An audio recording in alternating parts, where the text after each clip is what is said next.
Hola, muy buenas. Bien, este es el segundo tema del curso de introducción a la macroeconomía. Este tema también es un tema rápido, un tema que voy a ir muy por encima porque gran parte de los contenidos que se abordan en este tema se van a desarrollar en temas venideros, ¿vale? Entonces aquí simplemente es pasar por encima y muchos de los conceptos que aquí se van a mencionar se van a detallar con mayor, digamos, extensión en otros temas que van a venir. Bien, el tema se llama una perspectiva macro de la economía, o sea, una visión macro de la economía. Pero primero vamos a pasar de la microeconomía a la macroeconomía. La microeconomía fue la asignatura que dio el primer cuatrimestre y la macroeconomía es la asignatura que vamos a ver ahora. Entonces, la microeconomía, digamos que es la ciencia de lo concreto, se apoya en lo local, estudia mercados concretos, mercados específicos, por ejemplo, el mercado de la patata, del maíz, del juguete, del calzado, el mercado de la leche, el del azúcar, o sea, estudia cosas de manera, o sea, entornos locales, ¿vale? Lo que hace es analizar pues, la producción y los precios de cada uno de estos mercados, ¿vale? Entonces, cada uno de estos mercados pues, tendrá su curva de oferta, su curva de demanda, con sus elasticidades, y todas sus historias. Entonces, la microeconomía en principio estudiaría lo local. ¿Pero qué haría la macroeconomía? La macroeconomía, para muchos, es la ciencia de lo agregado. Aquí ya no hay distintos mercados, solo hay un mercado. El mercado es el mercado en sí, es el mercado donde se unen todos los mercados, el del vino, el del maíz, el de la patata, el del automóvil, todos los mercados se reúnen en un solo mercado. Y aquí solo hay una curva de oferta y aquí solo hay una curva de demanda. E igual que en la microeconomía, pues estaba el precio del maíz, el del juguete, el del tal. Aquí solamente hay un precio. Cuando hablamos de precio, hablamos de un precio medio. O sea, cada artículo tendrá su precio. Y aquí se hablará de un precio medio. Hablaremos de lo que es el índice de precios. Ese índice de precios será un precio único que sea una media de todos los precios, de todos los artículos y bienes y servicios que hay en esa economía. Entonces aquí habrá una única curva de oferta, habrá una única curva de demanda y aunque hay una infinidad de precios, solo hablaremos de un precio. Será el precio medio, como una especie de media de todos los precios que hay de los bienes y servicios que hay en esa economía. Bien, entonces nos tiene que quedar claro que la micro pues, va a lo local y la macro va a lo agregado. Es juntar todos los aspectos locales, todos los mercados se fusionan en un único mercado, pues de eso se encargaría lo que es la macroeconomía. Bueno, aquí voy a pincelar lo que son los tres aspectos más fundamentales. No es que la macroeconomía únicamente se preocupe de esto, pero sí va a hacer especial hincapié en la estabilidad de precios, o el nivel de precios, o sea, que los precios no crezcan, por ejemplo, como está pasando ahora, digamos, no crezcan, no, los precios tienen que crecer, pero tienen que crecer a un ritmo. Lo que no queremos es que el ritmo de crecimiento de los precios se dispare, que es lo que está pasando ahora, pues también se encargará de la producción, intentará, bueno, ahora lo veremos, y también se encargará del empleo, pues que es algo que nos afecta a todos. Bien, primero vamos a mencionar lo que es la función de producción. Vale, ¿qué entendemos en microeconomía por función de producción? Pues simplemente una función matemática es una expresión que va a relacionar variables. Entonces, en cierto modo, una función de producción no deja de ser una función matemática, una función que va a relacionar lo que llamamos los factores con la producción. ¿Qué son los factores? Pues lo que necesitamos para producir. ¿Y qué necesitamos para producir? Pues aquí he puesto una función a la que la I va a ser la producción. F es la función. Y entonces, ¿cómo se produce esa producción? Pues mediante capital, que le pondremos K, y mediante trabajo, que le pondremos L. Cuando hablamos de capital, no nos estamos refiriendo al dinero, nos estamos refiriendo, digamos, a lo que es la maquinaria, a lo que son las infraestructuras. Y al referirnos al trabajo, nos referimos a la mano de obra, Bien, otra cosa que es importante, sobre todo ya lo veréis en temas venideros y en cursos venideros, lo que es la productividad. Vale, ya no solo en macroeconomía, en cualquier otra asignatura que veáis, por productividad, pues tenéis que ver lo que hemos producido y lo que hemos gastado para esa producción. Por ejemplo, imaginaros que la producción son 100 unidades y hemos trabajado 25 horas. O sea, las horas trabajadas son 25. ¿Cuál es la productividad? Pues la cantidad entre las horas. Pues la productividad sería de 4 unidades por cada hora trabajada. Esa es la productividad. ¿Vale? Entonces, cuando escuchéis la palabra productividad, pues vendrá a ser algo parecido a esto. Aquí en este caso lo que es relacionado es la producción con la hora. O sea, cada hora se produciría, según este ejemplo que he puesto, 4 unidades. ¿Qué tenemos que tener en cuenta también en macroeconomía? Pues tenemos que tener en cuenta un aspecto temporal, la diferencia entre el corto y el largo plazo, que aquí también va a significar prácticamente lo mismo que ha podido significar en microeconomía. Recordar que por corto plazo era un periodo de tiempo en el que al menos uno de los factores fijos, al hablar de factores me refiero a, digamos, los elementos que nos sirven para producir. Nosotros, por simplicidad, únicamente vamos a tomar dos factores. Uno va a ser el capital y otro va a ser el trabajo. Entonces, a esos elementos que nos van a ayudar a producir, capital y trabajo, capital pues porque nos proporciona las máquinas, la infraestructura, pues todas las dependencias. Y aparte el trabajo, o sea, la mano de obra, pues juntando el capital y la mano de obra, pues nosotros podremos producir. Pues a esos elementos que nos ayudan a producir se le llaman factores de producción, ¿vale? Entonces, en el corto plazo, se supone que al menos uno de los factores tiene muy difícil su modificación. Se supone que el capital, en el corto plazo, cuando en periodos muy cortos de tiempo, el capital, o sea, la maquinaria, la infraestructura, los edificios, es muy difícil de que eso cambie en una empresa. Entonces, en una empresa, los cambios, digamos, van a venir sobre todo en la contratación o despido, digamos, de mano de obra. Entonces, vamos a suponer, por principio, que en el corto plazo el capital va a ser fijo y que el factor que va a ir cambiando pues en función del mercado pues va a ser la mano de obra. Podrá contratar a más trabajadores o menos en función de las necesidades que tenga la empresa. O sea, el mercado, quiero decir. Y luego, en largo plazo, pues en el largo plazo los dos factores de producción pues van a ser variables. Se pueden modificar. En el largo plazo, igual que en el corto plazo, se va a producir un movimiento en la función de producción. En el largo plazo sí se va a poder producir un desplazamiento de la función de producción. Y diréis, ¿qué es movimiento y qué es un desplazamiento? Pues imaginaros que estamos en esta función de producción, la que he llamado y entre paréntesis, bueno, pues dependerá de una cantidad de trabajo y una cantidad de capital. Al capital le he puesto K0 porque vamos a suponer que el capital es fijo. O sea, hay la maquinaria que hay y hay los edificios y la infraestructura que hay. Esa no se va a poder modificar. Sin embargo, si yo tengo, por ejemplo, este nivel de trabajadores, pues yo me voy a la curva naranja, pues mi nivel de producción pues será este. Pero ¿qué pasa? Es que si yo contrato más trabajadores, pues si yo contrato más trabajadores, pues podría aumentar mi nivel de producción, ¿vale?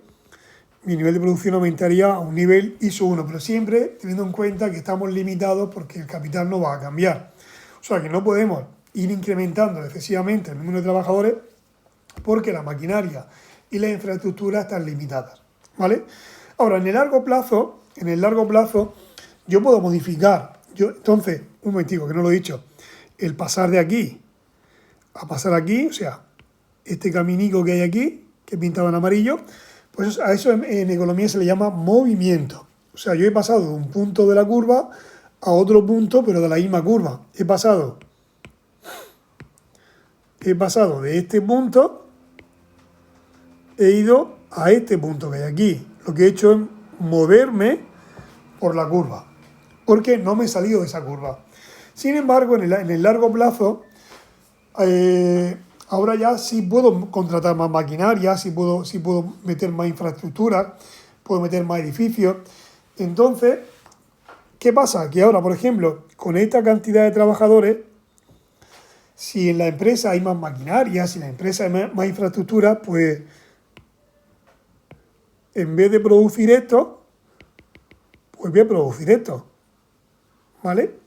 Y con estos trabajadores, pues en vez de producir esto, como la maquinaria ha aumentado y mi infraestructura, o sea, mi capital ha aumentado, pues en vez de producir por aquí, pues puedo llegar hasta aquí, ¿vale? Entonces decimos que la curva la función de producción se ha desplazado, ¿vale? Mis niveles de producción están por encima de lo que estaban antes. Entonces a esto se le llamaría desplazamiento, ¿vale? O sea, la curva, hay dos curvas. Esta es la curva original y esta es la curva final. Bueno, pues ese pasar de la original a la final en economía se llama un desplazamiento. Bueno, y esto se ha producido porque mi capital ha aumentado. El capital 1, el capital que hay ahora, es más grande que el capital que había al principio y por eso, con la misma cantidad de trabajadores, pues puedo producir más. Vale, tipos de variables que nos podemos encontrar, digamos, en el mundo económico. En este caso, en macroeconomía. Bueno, estas no las podemos encontrar siempre. No son, digamos, privativas de la macroeconomía. Pues lo que son variables endógenas y variables exógenas. Bueno, pues nosotros en economía lo que vamos a hacer, en cierto modo, es crear un modelo. Un modelo, pues para intentar, son modelos simples, que intenten predecir o que intenten estudiar la realidad. Tiene que ser un modelo sencillo, porque si el modelo es tan real como la realidad, para eso no hace falta crear el modelo, ya tengo la propia realidad.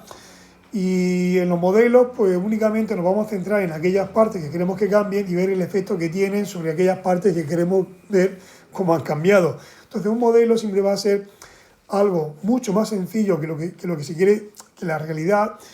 Y ese modelo me va a permitir ver cómo cambiando ciertas partes yo puedo ver qué efecto produce eso, digamos, en la realidad.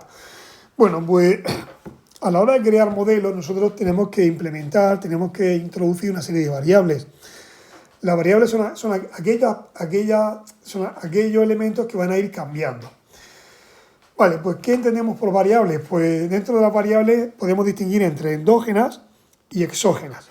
Una variable endógena es una variable que viene explicada dentro del propio modelo. Cuando yo creo un modelo, por ejemplo, cuando yo creo una función de producción, a mí lo que me interesa saber es la producción que yo voy a ser capaz de crear. Entonces, la I es una variable, en este caso la producción, va a ser una variable que me la va a explicar la función que yo ponga. Por ejemplo, imaginaros que esta función que he puesto aquí, f entre paréntesis KL, eso significa que la función de producción depende del capital y depende de la mano de obra.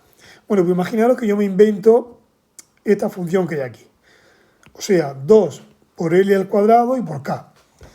Vale, pues imaginar que tenemos 10 trabajadores y que el capital vale 1. Pues yo lo que voy a hacer es cambiar la L por 10, o sea, esta es la L por 10, y voy a cambiar la K por 1. Entonces hago esta operación y mi producción es 200. Entonces yo puedo averiguar cuál es mi producción sabiendo lo que valen, por ejemplo, el capital y el trabajo. Entonces la I sería una variable endógena, una variable que se puede calcular a partir del modelo. O sea, yo con esta función que hay aquí, yo puedo calcular eso. Bueno, pues esa variable que hay aquí se llamaría variable endógena. Luego están las variables exógenas, que son variables que pueden afectar al modelo, pero son variables que vienen de fuera del modelo, no están dentro del modelo. Por ejemplo, imaginaros que yo tengo una función de producción y el Banco Central Europeo pues incrementa la base monetaria. Pues ya veréis en el tema correspondiente, en el tema correspondiente al dinero, ¿qué efecto va a tener eso? Pues bueno, pues os voy a anticipar que un incremento en la base monetaria pues podría llegar a un incremento en la producción, por ejemplo, ¿vale? Bueno, pues eso, la base monetaria, fijaros que la base monetaria no la tengo aquí. Ahí solo tengo capital y trabajo, ¿vale? Sin embargo, la base monetaria sí que podría afectar a la producción. Pero como esa variable no está en el modelo, se dice que es una variable exógena. Puede afectar a la variable que estoy estudiando, pero no la tengo dentro del modelo. A ver, un modelo no puede tener, o sea, un modelo no puede tener todas las variables, porque entonces sería la propia realidad, ¿vale? Entonces yo intento crear un modelo, bueno, yo no, se intentan crear modelos que intenten explicar la realidad, pero que sean simples, hasta un punto simples, ¿vale? Por eso hay variables que no se van a tener en cuenta, pero que van a afectar a la producción. Luego están las variables de stock y la variable de flujo. Un stock es como si fuese una imagen instantánea, una fotografía. Por ejemplo, ¿cuál es el nivel de parado en España ahora? Tanto. ¿Cuál es el volumen de, yo qué sé, de coche aparcado en tal sitio? Tanto. O sea, es una fotografía de un instante. Por eso se le llama variable de stock. Entonces, en economía, por ejemplo, una variable de stock puede ser el paro. Nos dice el número de parados que hay en un momento concreto. Es ese día. Ese día hay ese número de parados. Y luego están las variables de flujo. Las variables de flujo son variables que involucran un periodo de tiempo. Por ejemplo, cuando hablamos de nuestro sueldo es el sueldo mensual. Puede ser también sueldo semanal. Pero normalmente el sueldo se mide en un periodo de tiempo mensual. También podríamos hablar del sueldo anual. En economía, pues tiene más sentido hablar, por ejemplo, una variable de flujo podría ser el PIB. El PIB es una valoración monetaria pues, de todo lo producido durante un año, ¿vale? Ya luego en el tema siguiente haré una distinción y una definición mucho más extendida que la que he hecho ahora. Simplemente pensar que el PIB lo que va a hacer una valoración monetaria de la producción en una economía durante un periodo de tiempo que puede ser un año. Y punto. No me sigo extendiendo porque ya entonces ya iría al tema siguiente. Bueno, pues en una economía hay distintos agentes que están dentro de esa economía y que van a participar en esa economía. Por ejemplo, como pueden ser los consumidores. Pues en la economía están los consumidores, que son los que van a consumir los productos. Están las empresas, que son las que van a fabricar esos productos. Bueno, pues estos agentes económicos, consumidores, empresas, pues se van a ver afectados por decisiones que puedan tener en su entorno macroeconómico. Por ejemplo, ante un entorno macroeconómico favorable, si las cosas pensamos que van a pintar bien, pues uno se puede ver llevado a consumir más, ¿vale? Porque la cosa pensamos que va a ir bien. O las empresas se pueden ver incentivadas o animadas a invertir más. Todo lo contrario sucedería, por ejemplo, si pensamos que el entorno macroeconómico no pinta bien, que se avecina una crisis. Si fuésemos capaces de anticipar algún problema, pues eso podría desanimar, digamos, el consumo, podría desanimar, por ejemplo, la inversión. O sea que nuestras decisiones, en cierto modo, van a venir condicionadas, digamos, por el entorno macroeconómico en el cual nos podamos mover. O, ya veréis, en temas venideros, o incluso en cursos venideros, ya no en lo que sucede ahora, sino en las perspectivas que vamos a tener de cara a cuál va a ser el entorno macroeconómico que nos vamos a encontrar. Vale, pues ahora sí que vamos a detallar un pelín más los objetivos de la macroeconomía, como son la producción, la estabilidad de precios y el empleo. La producción, no son los únicos objetivos que hay en macroeconomía, pero sí son los tres objetivos más relevantes, ¿vale? Pues en cuanto a la producción, pues uno de los objetivos es conseguir un crecimiento de la producción que sea sostenible a lo largo del tiempo. O sea, conseguir que la producción crezca, pero que sea un crecimiento que se pueda sostener, ¿vale? Y esto nos lleva a lo que es el PIB potencial. ¿Qué significa el PIB potencial? Pues una economía pues tendrá una población dada en un momento y tendrá una tecnología dada con un capital dado. Bueno, pues en base a eso se llama PIB potencial, el máximo nivel de producción que puede conseguir una economía en base a una población que pueda tener y en base a una tecnología que pueda tener, ¿vale? Pues ese sería el PIB potencial, lo máximo que podría alcanzar, a ver, así a grosso modo, con lo que tenemos ahora mismo. La estabilidad de precios, bueno, pues intenta que los precios vayan subiendo, pero que sea un crecimiento muy moderado. En la zona euro, el crecimiento de los precios que fija el Banco Central o lo que persigue el Banco Central, que esté en torno al 2%. Que sea superior, o sea, no, perdón, que sea inferior, que vaya creciendo, pero que sea cercano, pero inferior al 2%, cosa que últimamente, pues como estáis viendo, no se está cumpliendo. Y luego el empleo, que es posiblemente pues, la variable que más nos toca a todos nosotros. Bueno, pues otra de las variables por las que va a luchar, digamos que van a tener en cuenta los macroeconomistas, pues va a ser el empleo. El problema es que estos objetivos no podemos luchar contra todos los objetivos a la vez. Hay objetivos que entran en conflicto. Por ejemplo, la inflación y el desempleo, pues ya veréis, pues la curva de Philly en su momento, aquí la menciona, yo no la quería mencionar, bueno, la voy a mencionar ahora, pero no la he puesto aquí en los apuntes porque ya la veréis en el tema correspondiente.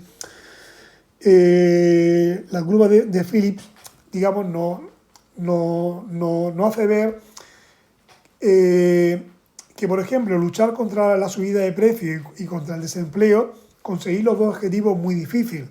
Si uno quiere que el desempleo baje, normalmente eso va a ser a costa de que la inflación suba.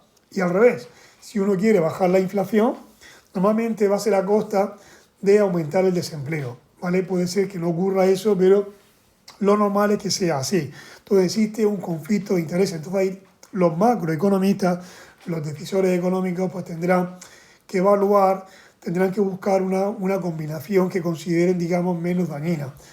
Ellos saben que si suben de una cosa, a lo mejor afectaría negativamente a la otra, pues tendrán que buscar ese equilibrio, ¿vale? Luego, una situación contraria a lo que es la inflación, que es la subida de precios, es la situación que estábamos padeciendo hasta hace muy poco en la zona euro. En la eurozona, que era un crecimiento muy tenue, muy leve, muy liviano de lo que era la economía. Y ese crecimiento leve de la economía pues estaba llevando a lo que muchos temían, a lo que era la deflación, a una posible bajada en los precios. La bajada de los precios no es mala porque los precios bajen. Uno puede pensar, qué bien, los precios bajan. No. La bajada de precios puede ser mala pues, por lo que lleva a que los precios bajen. O sea, una bajada de precios simplemente es un efecto de que algo ha pasado. Ese algo que ha pasado es lo que hace que una bajada de precios no sea deseable, ¿vale? Luego, otros factores, otras variables, otros aspectos en los que los macroeconómicos, la teoría macroeconómica, pues va a hacer su hincapié, pues por ejemplo puede ser el déficit público. El déficit público pues, es cuando hay un desajuste entre el nivel de ingresos y gastos de las administraciones públicas. Cuando hay más gastos que ingresos, pues se produce un déficit público. Bueno, pues un déficit público prolongado pues podría ser problemático, ¿vale? Y lo mismo el déficit exterior, que es nuestra relación, por ejemplo, con terceros países, pues nos lleva a importar, o sea, a comercializar con ellos. Bueno, pues cuando se importa mucho más que se exporta, bueno, pues hay un déficit exterior y eso podría llevar a un endeudamiento de lo que es la economía. Bien, ¿cuáles son los instrumentos que vamos a tener en cuenta en macroeconomía pues para poder conseguir nuestros objetivos? Bueno, pues instrumentos hay varios, pero lo que a los que más hincapié haremos será a la política fiscal y a la política monetaria. Hay otras, pero incidiremos sobre todo en esos dos tipos de políticas, la fiscal y la monetaria, las cuales se van a anticipar ahora, pero se van a detallar en temas venideros. Aquí simplemente he colocado pues, un gráfico que viene en el libro que parece interesante, porque aquí, en la columna de la izquierda, en esta columna que hay aquí, pues tenemos los distintos tipos de política, pues la política monetaria, ya veréis quién la ejerce, la política fiscal, la cambiaria y la de oferta. Y aquí, digamos, los objetivos, pues, o sea, a lo que va destinado, por ejemplo, cada una de las distintas políticas.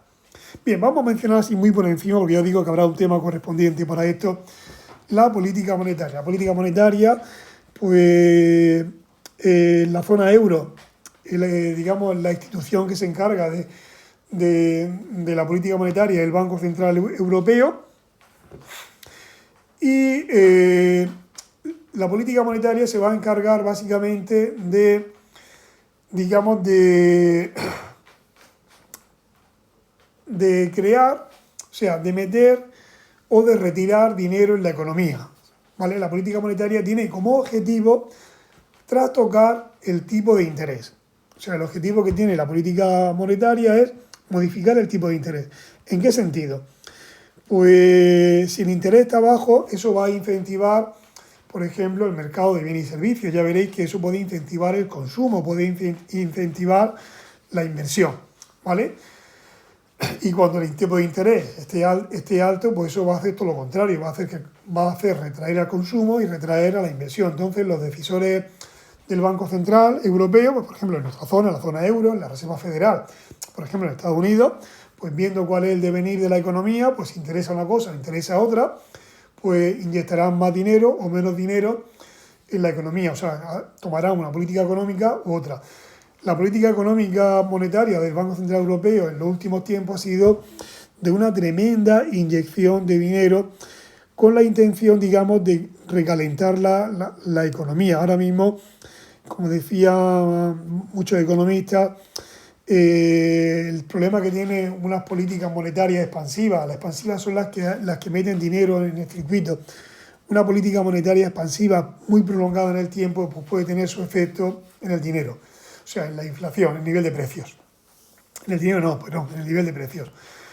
Bien, no digo que la inflación que hay ahora sea debida a eso, pero para muchos parte del problema ha sido la cantidad de dinero que se ha ido inyectando. De hecho, ahora mismo el Banco Central va a empezar a subir los tipos de interés. Subir los tipos de interés significa retirar dinero, ¿vale?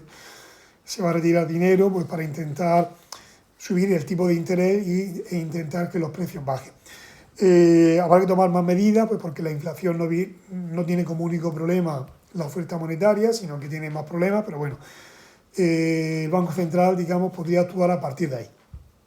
¿Qué es la política fiscal? Pues la política fiscal es la política en el que el decisor es el gobierno, el que decide si la aplica o no, y va en torno a la política de impuestos y gastos, ¿vale? Impuestos públicos y gastos públicos. El gasto público, pues,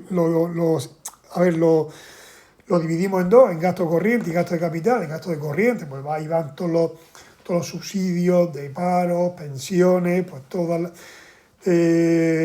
digamos, todos los salarios de los funcionarios, intereses de la deuda.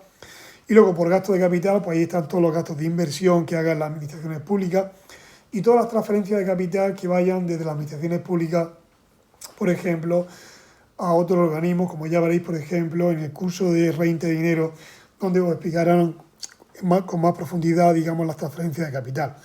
Bien, por la parte de impuestos, pues todos sabéis lo que son los impuestos, pues quien más y quien menos, pues tendrá, todos hemos sufrido los impuestos, tanto los directos como los indirectos.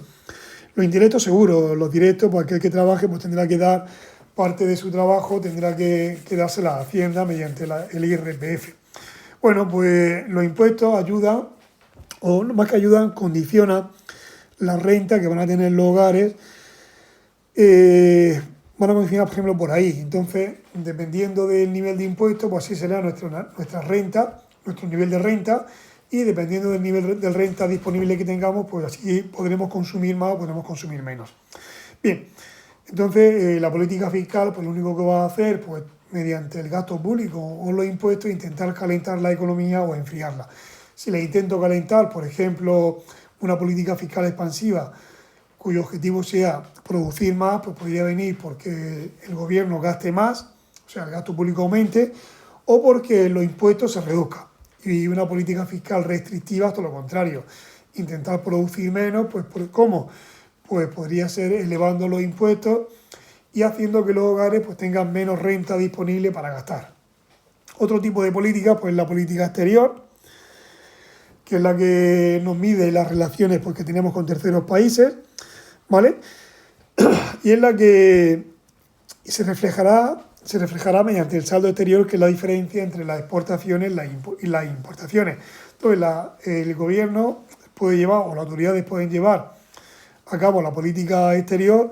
Pues hay dos tipos de herramientas. Una es la política comercial y otra la política financiera internacional.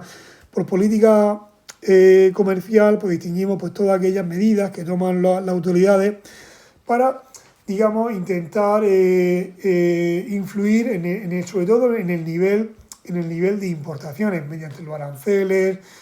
Un arancel es como un impuesto a los productos que vengan de fuera. Por ejemplo, en la zona euro hemos eliminado los aranceles entre los países de la zona euro, no con terceros países, pero sí con países de la zona euro. Ya no hay ni contingentes, o sea, ni aranceles ni contingentes. Un arancel, te recordás que es un impuesto, y un contingente es una imposición, por ejemplo, es como una cantidad máxima que podemos importar. Es como si en España el gobierno dijese, este año, ahora ya no, porque ahora estas medidas ya las toma, son medidas de ámbito europeo, pero cuando España no estaba en la Unión Europea, pues imaginaros que el gobierno dice, solo pueden entrar 100.000 coches en un año, de fuera. Eso sería un contingente, digamos, una traba, digamos, a la cantidad máxima que puede venir desde fuera. Bueno, pues eso son políticas de tipo comercial. O sea, los gobiernos pueden influir en el saldo exterior, en las exportaciones e importaciones, pues mediante los aranceles, los contingentes y otras medidas que puedan tomar. Y luego, la gestión financiera internacional, pues a la hora de relacionarnos con terceros países, pues algo muy básico es que si yo compro algo en Estados Unidos, pues tendré que pagar en dólares. O sea, yo tengo que cambiar mi moneda por el dólar. Entonces, ¿cómo se cambia una moneda por otra? Pues de eso tendrá que ver el tipo de cambio. Cosa que ya explicaremos en el tema correspondiente, pero que sepáis que el tipo de cambio es la herramienta que se usa en la gestión en la política financiera internacional. O sea, el tipo de cambio lo único que va a hacer es cómo se van a intercambiar las monedas que vamos a usar a la hora de comercializar con terceros países, porque cada país tendrá su moneda. Pues cómo se intercambian esa moneda, de eso se encarga el tipo de cambio.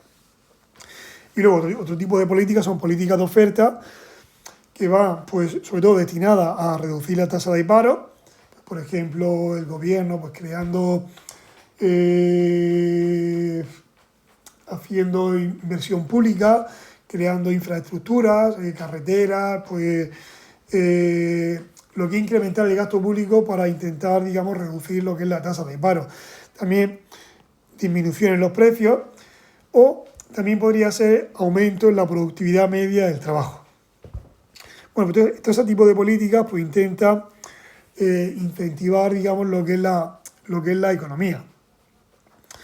Luego, vamos a ver ahora un modelo así de este año. Sí que se va a ver, a ver, no muy detalladamente, pero sí que va a haber temas en los que se va a estudiar este modelo, que es el modelo de oferta y demanda agregada. Bien, luego en segundo, el renta de dinero, este modelo se va a quedar así escondido y volverá a aparecer en tercero, en inflación y crecimiento, ¿vale? Bien, el modelo de oferta y demanda agregada simplemente es crear un modelo que en el fondo se va a apoyar en dos funciones. Una va a ser la función de demanda y otra va a ser la función de oferta. Pero esta función de demanda y esta función de oferta va a ser una función de demanda agregada y una función de oferta agregada, ¿vale? ¿Qué es la demanda agregada? Pues la demanda agregada es la cantidad dispuesta o sea, la cantidad total que están dispuestos a consumir, o sea, que están dispuestos a gastar todos los agentes o los sectores de la economía. Bueno, pues vamos a distinguir como 4 bloques. El consumo, que se deberá a los hogares; la inversión, o sea, ¿quién demanda? Pues demandarán los hogares mediante el consumo, demandarán las empresas mediante la inversión. También gastará el Estado, que a eso le llamaremos gasto público, y también habrá una parte del gasto que lo haremos con terceros países, que ese será el saldo exterior, ¿vale? XN simplemente es la diferencia entre las exportaciones y las importaciones. Vale, sobre la demanda agregada, pues vamos a distinguir dos tipos de variables. Son variables que van a influir en el nivel de demanda. Unas son variables no financieras, pues ahí está el consumo. Pues consumo. ¿Qué consumimos? Pues ropa, alimentos. El consumo viene sobre todo de los hogares. ¿Qué consumen los hogares? Pues pensar todo lo que consumen los hogares. Ojo, algo muy importante, algo que veremos en el tema siguiente. La compra de una casa no es consumo, ¿vale? Eso cuenta como inversión. Bien, entiendo que estéis un poco así como diciendo, ¿cómo que no? Es que eso no se compra, sí, lo compran los hogares.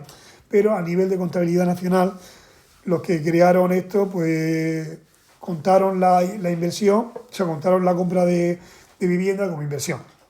Bien, ¿quién gasta más? O sea, ¿quién hay más que gaste? También aparte de los hogares, pues la empresa. Y a eso se le llamará inversión, pues la empresa pues gastará en maquinaria, en instalaciones, etc. ¿Quién más va a gastar? Pues el Estado, el gasto público, ordenadores, pues el Estado, fijaros pues, todo lo que pueda gastar el Estado. Vale, pues eso es gasto público, pues todo aquello que sea pues bienes de capital, como ordenadores, trenes, infraestructuras, salarios, todo eso. Y luego ya, pues lo que tengamos con terceros países, las exportaciones netas. Las exportaciones son artículos que nos van a comprar a nosotros y las importaciones son artículos que vamos a comprar nosotros a terceros países. Y luego están las variables financieras que van a influir también en la demanda de dinero. ¿Cómo? Bueno, en la demanda agregada, quiero decir, perdón. En la demanda agregada. La variable financiera más importante va a ser el dinero. Y el dinero, lo que vamos a intentar con el dinero es influir en el tipo de interés. Y a eso ya tendremos que ir, creo que al tema 4, el tema 5. Bien, la función de demanda agregada, pues una función que va decreciendo. Tiene esta forma. ¿Por qué? Pues porque si el nivel de precio es este, pues nuestro nivel de consumo a este precio, nos vamos a la función que estaría aquí y bajamos al eje horizontal, pues esta sería nuestra cantidad de demanda. Pero si el precio baja, o sea, si el precio me baja al P+1, baja hasta aquí, bueno, pues a este precio, pues mi nivel de gasto va a estar aquí. O sea, me voy al eje horizontal y mi nivel de demanda va a estar aquí. O sea que cuanto más pequeño sea el nivel de precio, lo normal es que el gasto que hagan los distintos sectores de la economía sea mayor. Entonces aquí digo que es decreciente y que al bajar los precios aumentará la cantidad demandada por los distintos agentes. La oferta agregada, pues como es una función, pero lo único que relaciona es la cantidad ofrecida de bienes y servicios por las distintas empresas que están en la economía, dependiendo del nivel de precio que haya vigente. O sea, si el nivel de precio es tal, pues las empresas querrán producir esta cantidad de bienes y servicios. Si el precio se modifica, pues si el precio sube, pues a lo mejor hay más empresas que quieren producir porque el precio es más alto y les interesa producir. O sea que la oferta agregada lo único que va a hacer es nos va a reflejar la cantidad que van a producir de bienes y servicios las distintas empresas que forman la economía, dependiendo del nivel de precio. ¿Y qué relación hay, por ejemplo, entre el nivel de producción y el nivel de precio? Pues lo que pensáis, si sube, por ejemplo, si el nivel de precio sube, o sea, si el nivel de precio pasa de aquí a aquí, pues lo normal es que el nivel de producción también aumente, ¿vale? Bueno, aquí os digo por qué, por ejemplo, una explicación muy rápida que por qué puede subir el nivel de precios. Pues supongamos que se produce un incremento en la producción. ¿Vale? Bueno, pues ese incremento en la producción puede llevar un incremento en los salarios nominales. ¿Por qué? Pues porque al incrementar la producción, pues las empresas necesitarán más trabajadores y entonces los trabajadores serán más escasos y ese incremento de los trabajadores, como las empresas compiten por los trabajadores, hará que el salario de los trabajadores pueda aumentar y eso hará aumentar el precio. También los factores productivos serán más caros. Los factores productivos es aquello que usamos para producir. Si aumenta la producción, pues posiblemente tendré que incorporar más factores productivos para poder producir más. Y si esos factores son limitados, pues aumentarán su precio. O sea, estas son dos causas así muy sencillas, pues para que veáis por qué podría aumentar, por qué con el aumento del precio, pues podría aumentar, por qué un aumento en la cantidad producida podría llevar a un aumento en el precio. Luego, otra cosa que habla el manual es la fijación de precios de una empresa según un margen sobre el coste de producción. Esto es una trivialidad. Vamos a ver, imaginad que una empresa quiere fijar un 10%, o sea, el precio final de venta pues va a ser un 10% sobre su coste de producción. Vamos a suponer que el coste son 5 euros. y yo mi precio de venta va a ser un 10% más caro. El 10% de 5 euros son 50 céntimos. Pues mi precio final va a ser lo que me cuesta, que son los 5 euros, más el plus que le he subido yo, que le he subido el 10% a 5.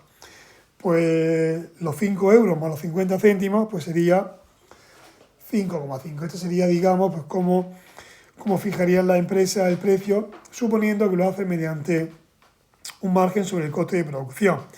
Vale, el coste de producción, ¿ese margen siempre va a ser el mismo en todas las empresas? No, pues dependerá también muy mucho, como estaréis imaginando, pues de la competencia que tenga esa empresa. En los sectores en los que la competencia sea más leve, pues podrá actuar con márgenes más altos, y en sectores donde la competencia sea feroz, pues el margen prácticamente será un margen de subsistencia. Pero aquí hablaremos sobre todo de un margen medio, ¿vale? Será una media, como un índice de precio medio, pues aquí como un tipo medio de margen. Vale, cuando hablamos de oferta y demanda agregada, hablamos de punto de equilibrio. El punto de equilibrio es el punto donde se corta o donde se cruzan las dos curvas, la de demanda, a la que le he llamado S, y a la oferta, que aquí le he puesto S. Porque normalmente en los manuales a la oferta se le suele poner S. Bueno, pues este punto que hay aquí, que es donde coinciden la curva de demanda y la curva de oferta, se le llamaría punto de equilibrio macroeconómico. Esta es la producción de equilibrio y este sería el precio de equilibrio. Quiere decir que todos los precios, que los precios de todos los artículos sean ese. No, ese sería el nivel medio de precios, ¿vale? Vale, vamos a ver ahora lo que son las perturbaciones, tanto de la oferta como de la demanda. ¿Recordáis que antes vimos al principio del tema que la función de producción se podía desplazar? O sea, yo podía adquirir más maquinaria y eso hacía que con la misma cantidad, o sea, eso conseguía que con la misma cantidad de trabajadores yo pudiera producir más. Eso tenía el efecto era que la función de producción se desplazaba hacia arriba. A ver si la veo, no os quiero marear mucho. Veis, aquí está. La función de producción ha pasado de aquí, y esta la voy a pintar en rojo, ha pasado a esta última, ¿vale? Pues eso sería un desplazamiento. Pues eso también le podría ocurrir también a la función de oferta y a la función de demanda agregada. Una perturbación es cualquier acontecimiento, cualquier causa que provoque que una de las curvas se desplace. Desplazar la curva es moverla, es que la curva esté en una posición y cambie de posición, ¿vale? Entonces, hay perturbaciones positivas y hay perturbaciones negativas. Hay perturbaciones que afectarán a la curva de oferta, que ya se verán con más detenimiento en temas venideros, y perturbaciones que van a afectar a la curva de demanda. Bien, vamos a ver qué podría ser una perturbación positiva en la curva de demanda agregada. Pues, por ejemplo, que el Estado decida gastar más. Vamos a suponer que el Estado dice, vamos a incrementar el gasto público. ¿Cómo? Vamos a crear más infraestructura, vamos a crear autopistas, vamos a crear aeropuertos, vamos a mejorar nuestro nivel vial, nuestro nivel de vías. Bueno, pues cualquier tipo de gasto público, pues eso va a producir, cuando se incrementa el gasto público, eso va a provocar una perturbación positiva en la oferta. Eso va a hacer que la oferta, que en un principio, la demanda. Eso va a hacer que la demanda, que en un principio estaba aquí, pues imaginaros que el gobierno incrementa el gasto público y ahora la curva de demanda pues se desplaza aquí. O sea, se ha producido un desplazamiento hacia la derecha, ¿vale? Las perturbaciones positivas de la oferta van a hacer siempre que la oferta se desplace hacia la derecha, ¿vale? ¿Qué puede causar que la demanda se desplace hacia la derecha? Estoy diciendo oferta y es demanda siempre, ¿eh? Por lo menos hasta ahora. Estamos viendo la demanda. Entonces, ¿qué puede hacer que la demanda se desplace hacia la derecha? Pues que el gobierno quiera gastar más. O, como ya veremos en temas venideros, que el Banco Central incremente la oferta monetaria. Y uno pensará, ¿por qué? Os voy a anticipar el por qué. Un incremento de la base monetaria, o sea, un incremento del dinero, hace que el dinero, si hay más dinero, es como si hubiese más tomate. Si hay más tomate, normalmente el precio del tomate baja. El precio del dinero, si hay más dinero, el precio del dinero bajará. ¿Y qué es el precio del dinero? El tipo de interés. Si el tipo de interés baja, pues por ejemplo, para la empresa puede ser más viable invertir. Entonces, un incremento en la base monetaria, como ya veremos con más profundidad, afectará a la curva demanda. Ahora sí lo he dicho bien, demanda. Y otro causante de un desplazamiento de la curva de demanda agregada podría ser por parte del gobierno que diga, bajamos los impuestos. Entonces hay más renta disponible y eso anima el consumo. Vale, pues todo esto que he dicho son perturbaciones positivas que van a desplazar la demanda. La demanda agregada. He dicho varias veces oferta, disculparme, pero es demanda agregada. Y luego ya, lo mismo que hay perturbaciones positivas de demanda, iba a decir de oferta, también hay perturbaciones negativas de demanda. Pues son las contrarias, pues que haya menos gastos públicos, que suban los impuestos, que el Banco Central, en vez de inyectar dinero, retire dinero y suba el tipo de interés. Y eso va a tener un efecto que la curva de demanda se va a desplazar hacia la izquierda. Va a ir hacia acá. ¿Vale? Entonces vamos a tener una curva de demanda original aquí, se va a desplazar hacia la izquierda y va a estar aquí. ¿Qué va a provocar el que la curva de demanda se desplace hacia un lado o hacia otro? Es que no lo he dicho. Mira, en un principio el punto de equilibrio estaba aquí, porque esta es la curva de demanda agregada original y esta es la curva de oferta. Y las dos curvas se cortan aquí. Entonces hay un nivel de producción y un nivel de precio. La demanda se desplaza hacia la derecha, pues por la causa que sea. Pues el punto de, la nueva curva de demanda va a ser esta. Entonces el punto de equilibrio va a estar aquí, porque la oferta no ha cambiado. Entonces para ese punto de equilibrio pues habrá otra cantidad de producción, pero habrá otro nivel de precio. ¿Qué ha pasado? Pues que la producción aumenta y el nivel de precios también aumenta. Cuando la perturbación en la demanda es negativa, lo que va a hacer es que la producción baje y que los precios también bajen. ¿Vale? O sea, el punto de equilibrio pasará de aquí, pasará de aquí, pasará aquí. ¿Vale? Entonces, la diferencia entre los dos puntos de equilibrio, pues es que en el primer punto de equilibrio la producción era esta y el precio era este, y en el segundo punto de equilibrio la producción es esta, que es más pequeña, y el precio ese, que es más pequeño. Bien, ahora sí, ya voy a decir ya oferta, pero no decir ahora demanda. Perturbaciones de la oferta agregada. Pues son acontecimientos que tengan su repercusión sobre todo en la producción, en lo que estiman producir las empresas. O sea, lo que estiman las empresas producir de bienes y servicios. Suelen ser siempre medidas, suelen estar ligadas con medidas que afectan a los costes unitarios de producción. Entonces podríamos citar, bueno, aquí en teoría tendría que poner a modo de ejemplo, por ejemplo, un cambio tecnológico que haga que una empresa sea más productiva, o sea, que con la misma cantidad de trabajadores esa empresa pueda producir más.